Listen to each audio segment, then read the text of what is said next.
Hello दोस्तों, आप सभी का स्वागत है हमारे चैनल द एग्ज़ाम पीडिया और स्मार्ट वे ऑफ लर्निंग। तो दोस्तों, हम डेली करंट अफेयर सीरीज चला रहे हैं जिसमें हम मार्च 2022 के करंट अफेयर्स पढ़ा रहे हैं, जिसमें आज हमारा टॉपिक होने वाला है कि 14 मार्च का हम आज करंट अफेयर्स लेके आएंगे आपके सामने और उससे जुड़े हम महत्वपूर्ण तथ्य भी बताते हैं। तो बिना देरी के आइए वीडियो को हम स्टार्ट करते हैं। तो दोस्तों, पहला क्वेश्चन है, हाल ही में भारतीय वैज्ञानिकों ने किसके इलेक्ट्रोलिसिस की मदद से ऊर्जा कुशल हाइड्रोजन उत्पादन के लिए एक इलेक्ट्रोलैक्टिक सिस्टम विकसित किया है? तो ये है दोस्तों, इसका सही उत्तर है ए, यूरिया। ठीक है, आइए चलिए इसके बारे में थोड़े इंपॉर्टेंट फैक्ट्स भी जान लेते हैं कि यूरिया का इलेक्ट्रोलिसिस कम लागत वाले हाइड्रोजन उत्पादन के साथ यूरिया आधारित अपशिष्ट उपचार के लिए सहायक है। यह विधि जल के विद्युत अपघटन, जिसे हम इंग्लिश में इलेक्ट्रोलिसिस बोलते हैं, द्वारा हाइड्रोजन के उत्पादन के लिए आवश्यक ऊर्जा को 70% कम कर देती है। और यूरिया के इलेक्ट्रोलिसिस में जल विखंडन के ऊर्जा गहन अंश तथा ऑक्सीजन की उत्पत्ति के स्थान पर यूरिया का ऑक्सीकरण किया जा सकता है। तो चलिए अगला क्वेश्चन देख लेते हैं। क्वेश्चन नंबर 2 है कि हाल ही में किस देश ने एक सैन्य उपग्रह नूर 2 लॉन्च किया है? तो ये दोस्तों काफ़ी ज़्यादा इंपॉर्टेंट है एग्जाम के पॉइंट ऑफ व्यू से। तो इसका सही उत्तर है दोस्तों सी, ईरान। ठीक है, ये देखिए न्यूज़ का आर्टिकल है कि Iran successfully launches second military satellite Noor 2 into orbit. अब इसके बारे में फैक्ट जान लेते हैं कि ईरान के इस्लामिक रिवॉल्यूशनरी गार्ड्स कॉर्प्स ने एक सैन्य उपग्रह नूर 2 को सफलतापूर्वक लॉन्च किया है। पहला सैन्य उपग्रह नूर 1 अप्रैल 2020 में ईरान द्वारा लॉन्च किया गया था। इसे पृथ्वी की सतह से 425 किलोमीटर ऊपर की कक्षा में रखा गया है। मध्य पूर्व में ईरान के पास सबसे बड़ा मिसाइल कार्यक्रम है, ये इंपॉर्टेंट चीज़ है। और दोस्तों ये भी है कि संयुक्त राज्य अमेरिका ने 2019 में ईरान की नागरिक अंतरिक्ष एजेंसी और 2 शोध संगठनों पर प्रतिबंध लगाए थे। आइए चलिए अगला क्वेश्चन हम देख लेते हैं कि कच्चातीवू द्वीप निम्नलिखित में से किस देश के बीच स्थित है? तो ये दोस्तों पहले गलती से मैप आ गया, पर आप क्वेश्चन में देख लीजिए तो आंसर इसका सही है दोस्तों डी, भारत और श्रीलंका। आप मैप से देख सकते हैं कि हमारा तमिलनाडु स्टेट है। ठीक है, ये रामेश्वरम दिख रहा है और यहाँ पे ये श्रीलंका है। तो इनके बीच में यहाँ पे जो है ये कच्चातीवू द्वीप है। अब इसके बारे में जो फैक्ट्स है वो जान लेते हैं कि सेंट एंथनी का त्यौहार भारत और श्रीलंका के मछुआरों और तीर्थयात्रियों के लिए एक पारंपरिक त्यौहार है। यह दोनों देशों के बीच सांस्कृतिक संबंधों को मजबूत करता है। कच्चातीवू द्वीप पर होने वाले इस उत्सव में दोनों देशों के लोग शामिल होते हैं और कच्चातीवू द्वीप नेदुनथीवू श्रीलंका और रामेश्वरम भारत के बीच स्थित है। भारत ने 1974 में भारत श्रीलंका समुद्री समझौते के तहत कच्चातीवू को श्रीलंका को सौंपा था। अब दोस्तों अगला क्वेश्चन है क्वेश्चन नंबर 4, भारतीय रेलवे ने किस मंडल में पहला गति शक्ति कार्गो टर्मिनल चालू किया गया है? तो ये दोस्तों आपका इसका सही उत्तर है ए, आसनसोल मंडल में। ठीक है, इसके बारे में जो इंपॉर्टेंट फैक्ट्स है, भारतीय रेलवे आसनसोल डिवीज़न ने थापर नगर में मैथन पावर लिमिटेड की एक निजी साइडिंग चालू की है। अब पीएम गति शक्ति मल्टी मॉडल कनेक्टिविटी के लिए राष्ट्रीय मास्टर प्लान ये है कि एक डिजिटल प्लेटफॉर्म है जो बुनियादी ढांचा कनेक्टिविटी परियोजना को की एकीकृत योजना और समन्वित कार्यान्वयन के लिए 16 मंत्रालयों, जिसमें से कुछ हैं जैसे रेलवे, सड़क मार्ग, जलमार्ग और विमानन सहित, को जोड़ता है। अब दोस्तों इसमें मेन इंपॉर्टेंट पॉइंट ये है कि रेलवे बोर्ड के अध्यक्ष और सीईओ इस समय है वीके त्रिपाठी जी। आइए चलिए अगला क्वेश्चन हम देख लेते हैं क्वेश्चन नंबर 5, निम्नलिखित में से किसने भारत के विकास में श्रम की भूमिका नामक पुस्तक प्रकाशित की है? ध्यान रखिएगा, पुस्तक प्रकाशित की है, लिखी नहीं है। तो इसका सही उत्तर है दोस्तों ए, वीवी गिरी राष्ट्रीय श्रम संस्थान।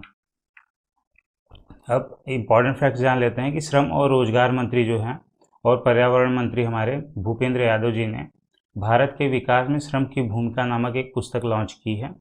वीवी गिरी राष्ट्रीय श्रम संस्थान ने इस पुस्तक को प्रकाशित किया है और वीवी गिरी राष्ट्रीय श्रम संस्थान श्रम और रोजगार मंत्रालय का एक स्वायत्त निकाय है, याद रखिएगा। यह 1974 में श्रम अनुसंधान प्रशिक्षण और शिक्षा के एक प्रमुख संस्थान के रूप में स्थापित किया गया था। डॉक्टर एस श्रीनिवास संस्था के वर्तमान महानिदेशक हैं। अगला क्वेश्चन 6 नंबर हम देख लेते हैं कि किस राज्य सरकार ने महिलाओं को रोजगार प्रदान करने के लिए महिला एट द रेट कार्यक्रम शुरू किया गया है। तो यह दोस्तों कर्नाटक सरकार द्वारा। इसका सही उत्तर हो जाएगा सी। और चलिए फैक्ट जान लेते हैं कि महिला एट द रेट कार्यक्रम के तहत सरकार 2026 तक रोजगार योग्य कौशल वाली 5 लाख महिलाओं को नौकरी देने की योजना बना रहा है। ध्यान रखिएगा, 5 लाख महिलाओं को नौकरी देने की योजना बना रहा है। कर्नाटक डिजिटल इकोनॉमी मिशन, जिसे शॉर्ट में KDEM बोलते हैं, ने केटेक और कर्नाटक स्किल डेवलपमेंट कॉरपोरेशन के सहयोग से यह पहल शुरू की है। यह पहल कर्नाटक डिजिटल अर्थव्यवस्था मिशन कार्यक्रम के हिस्से के रूप में शुरू की गई है। तो अब क्वेश्चन नंबर 7 है, IRDAI के अध्यक्ष के रूप में किसे नियुक्त किया गया है। तो यह है दोस्तों देवाशीष पांडा जी को। ठीक है, देवाशीष पांडा जी ये रहे, इनको IRDAI के नए चेयरमैन के रूप में नियुक्त किया गया है। इनके बारे में फैक्ट जान लेते हैं। अब सीधे IRDAI के बारे में इंपॉर्टेंट फैक्ट जान लेते हैं कि है क्या। तो यह बीमा नियामक और विकास प्राधिकरण अधिनियम 1999 के तहत गठित एक वैधानिक निकाय है। ध्यान रखिएगा, वैधानिक निकाय, कभी कभी क्वेश्चन पूछ लिया जाता है। यह भारत में बीमा उद्योग के प्रबंधन और विनियमन के लिए जिम्मेदार है। इसमें अध्यक्ष सहित 10 सदस्य, 5 पूर्णकालिक और 4 अंशकालिक सदस्य होते हैं।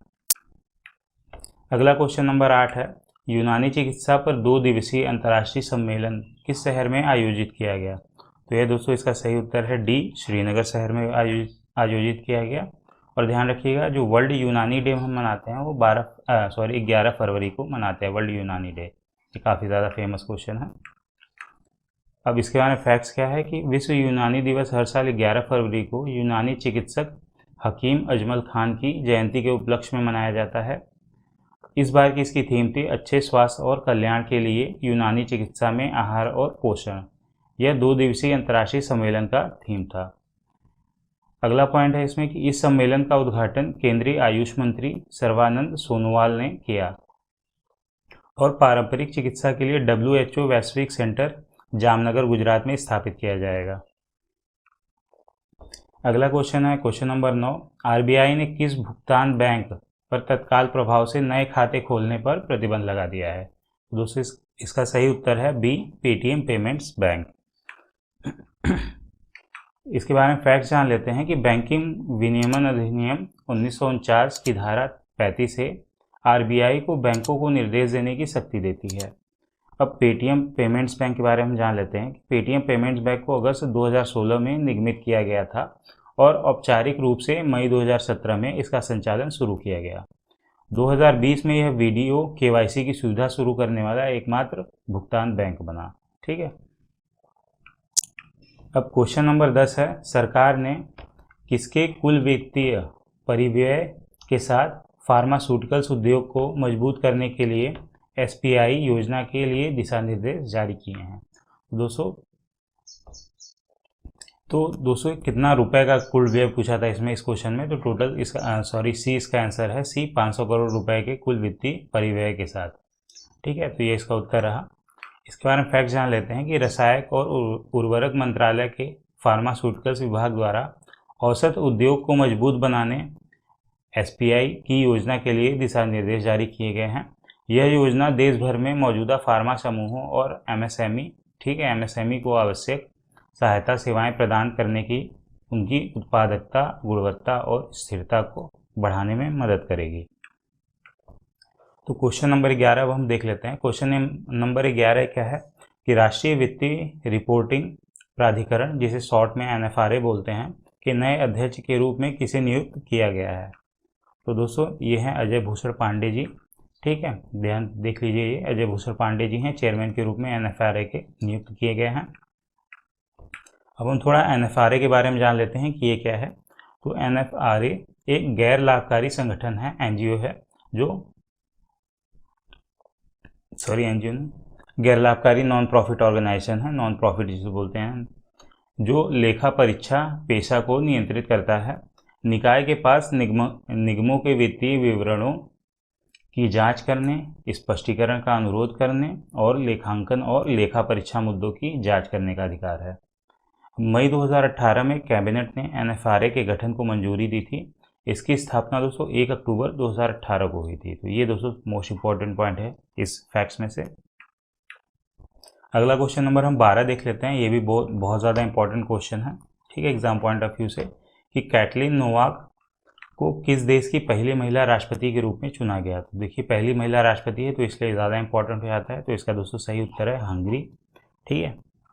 अब दोस्तों ये मैप में देख लीजिए, हंगरी है, ठीक है, हंगरी कंट्री है और इसकी जो कैपिटल है, आप जानते हैं कि हमेशा बड़े डॉट से दिखा रखा होता है, तो यहाँ पे बुडापेस्ट है इसकी कैपिटल।